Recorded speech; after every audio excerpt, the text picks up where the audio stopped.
안녕하십니까. 개놈 박사 이민섭의 건강혁명 시간입니다. 오늘은 골든 스테이트 킬러와 개인 유전체 서비스라는 내용을 여러분과 함께 알아보도록 하겠습니다. 약 1년 전인 2018년 4월 캘리포니아에서 미국 희대의 살인마로 알려진 연쇄살인범 일명 골든 스테이트 킬러인 조셉 제임스 디안젤로가 DNA 확진으로 42년 만에 체포되었다고 연일 톱뉴스로 소개되었습니다. 그는 1976년 살인을 저지른 후 88년까지 최소 12건의 살인과 50여 건의 강간, 100여 건의 강도 행각을 벌인 것으로 알려졌습니다. 그의 잔인하고 악명 높은 범죄의 흉악성과 42년 동안 신원이 전혀 밝혀지지 않았다는 점에서 그를 오리지널 나이트 스토커라고 불리기도 하였습니다. 그는 범행 시 마스크를 쓰고 주로 부유층 주택에 침입하여 침실에서 피해자를 묶고 강간한 후 둔기로 살해하는 등 수법이 공포 영화에서나 나올 법하게 매우 엽기적이라 미국 사회에 더 큰 충격을 주었습니다. 그런데 이 범인이 42년 만에 DNA를 증거로 미국 벤츄라 카운티에서 72세의 나이로 체포되었고 그는 베트남 참전 용사이자 전직 경찰관이었다는 것이 밝혀졌습니다. 이번 사건이 주는 의미는 단순히 연쇄살인범이 DNA 증거에 의해 체포되었다는 것 이외에 아주 큰 사회적 파장과 충격을 불러온 사건이 되었습니다. 사실 그 전에도 FBI에서 범인 유전자 데이터베이스를 사용한 DNA 증거로 범인 체포를 한 경우는 얼마든지 많이 있었습니다. 하지만 이번의 경우는 전의 범죄 수사와는 완전히 다른 획기적인 방법이라는 것 때문에 더 큰 관심을 갖게 되었습니다. 사실 범인의 혈흔과 DNA는 30여 년 전에 이미 경찰에 확보되어 있었지만 기존의 FBI가 가지고 있었던 모든 범죄인 유전자 검사 데이터베이스 수색에서 실패하였고 최근까지 최대의 전대미문의 사건으로 남아 있었습니다. 기존의 DNA 증거 수사는 보통 수사당국이 보유하고 있는 범죄자 데이터베이스를 이용하던가 아니면 수사선상에 올라와 있는 일부 용의자들의 DNA를 비교 분석하여 범인을 확증하는 정도로만 쓰이고 있습니다. 하지만 FBI는 2016년 전혀 다른 DNA 검색 방법으로 수사를 재개하였습니다. 지난 몇 년간 미국에서 가장 유행하였던 개인 유전체 검사 서비스, 즉 조상 또는 계보찾기 서비스였던 것입니다. 미국은 역사적으로 다양한 나라의 이민자들이 모여 살기 시작하면서 그들의 선조나 조상이 어느 지역으로부터 왔는지에 대해 많은 사람들이 궁금증과 관심을 가지고 있습니다. 이러한 조상 추적 DNA 검사는 비싸지 않은 비용으로 아주 정확하고 과학적으로 그들의 부모와 조상이 어떤 인종이었으며 어느 나라와 어느 지역으로부터 오게 되었는지 알려줄 수 있을 뿐만 아니라 그 데이터베이스를 활용해 그들의 가족 및 친척까지도 서로 연결해주는 서비스로 할 수 있습니다. 지난 10년 동안 이러한 개인 유전체 분석 업체를 통해 유전체 DNA를 분석한 사람이 미국에서만 1,500만 명 정도가 된다고 하고요. 그중 약 80% 정도가 지난 3년 동안 이루어졌다고 합니다. 그동안 이런 조상 찾기 서비스 덕분에 미국에서는 사설 개인 유전체 데이터베이스들이 만들어지게 되었고 이러한 데이터베이스를 활용한 다양한 서비스들이 탄생하게 된 것입니다. 유전체 분석 업체들이 고객이 원할 경우 그들의 데이터베이스에 있는 친인척들을 연결해주는 서비스 또한 하고 있었던 것입니다. 이러한 서비스를 통해 그동안 헤어졌던 형제 자매가 다시 만나기도 하고 입양되었던 자식이 부모를 찾는 등 다양한 가슴 뭉클한 이야기가 종종 전해지고 있습니다. 하지만 이러한 개인 유전체 서비스를 통해 공식적으로 범인을 잡은 것은 사례가 없었던 것입니다.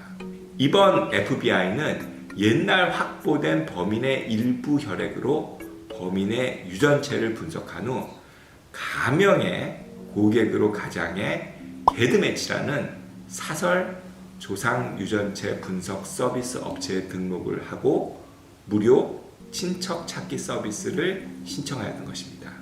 FBI도 범인이 이러한 공개된 사설 유전자 서비스를 했을 것이라고 생각하지 않았지만 적어도 그 사람의 친척 중 한 명은 이러한 서비스를 신청할 수 있을 것이라 예상하고 그들 중 단 한 명이라도 연결이 될 수 있을 것을 기대했던 것입니다.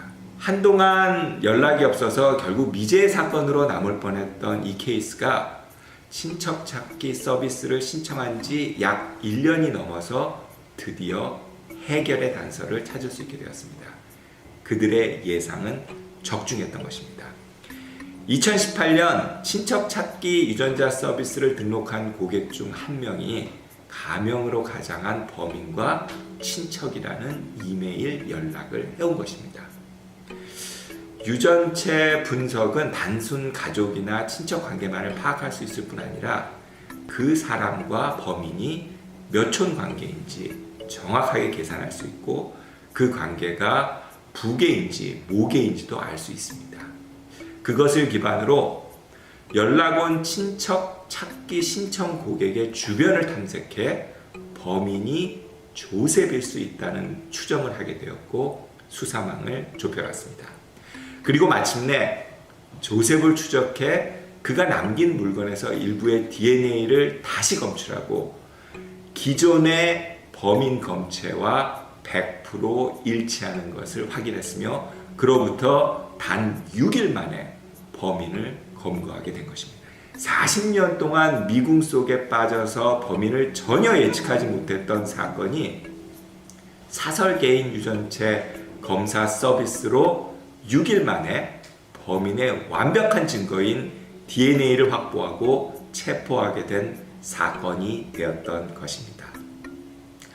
미국 FBI는 이번 사건으로 미국의 법의학과 과학기술의 우월성을 다시 한번 드러내게 되었고 영원히 미제로 남을 수 있었던 사건을 DNA 분석을 통해 최단 시간에 해결한 공을 받게 된 것입니다. 이번 법의학 사건이 특히 주목받게 된 것은 바로 FBI가 코디스라고 하는 경찰이 가지고 있는 범인 유전자 데이터베이스를 이용한 것이 아니고 사설 개인 유전체 서비스 업체 데이터베이스를 활용했다는 점과 범인의 DNA를 분석해서 직접 범인을 찾은 것이 아니고 범인의 먼 친척을 먼저 찾고 역으로 범인을 추적해서 검거하는 유전체 데이터베이스 검색 수사 방법을 이용한 것이었습니다. 이는 기존의 DNA 범죄 수사 방법으로서는 전혀 상상할 수 없던 것입니다.